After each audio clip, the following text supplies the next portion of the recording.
Kaka, Niambie mdogo wangu. unajua baba na mama walisema tupendane. Mbona mimi nakupenda tu mdogo wangu vizuri. Yaani mimi nakupenda ile mbaya.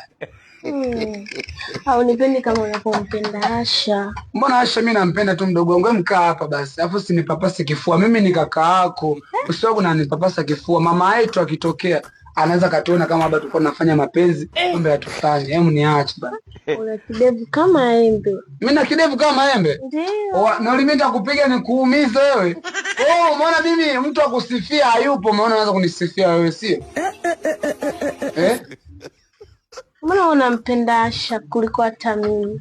Sikiliza, mimi nakupenda wewe mdogo wangu, nakupenda kama mdogo wangu, na Asha nampenda kama mpenzi wangu. Hapo kidogo umenielewa?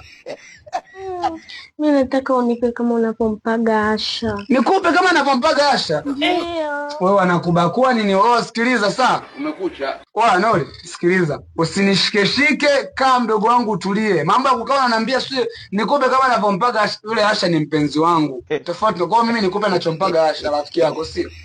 Sasa nakwambia, hautaki kunipa. Namwambia baba na mama, umeingia chumbani kwangu nataka unibaki. Kwa mimi nimeingia chumbani kwako na ngubaki au si? Ndio. Kwa mimi kuingia kukupa simu kama mdogo wangu nimekununulia simu nimekuletea, unaanza kuniletea mambo ya mapenzi. Kwa hiyo mimi nilale na wewe mdogo wangu sio?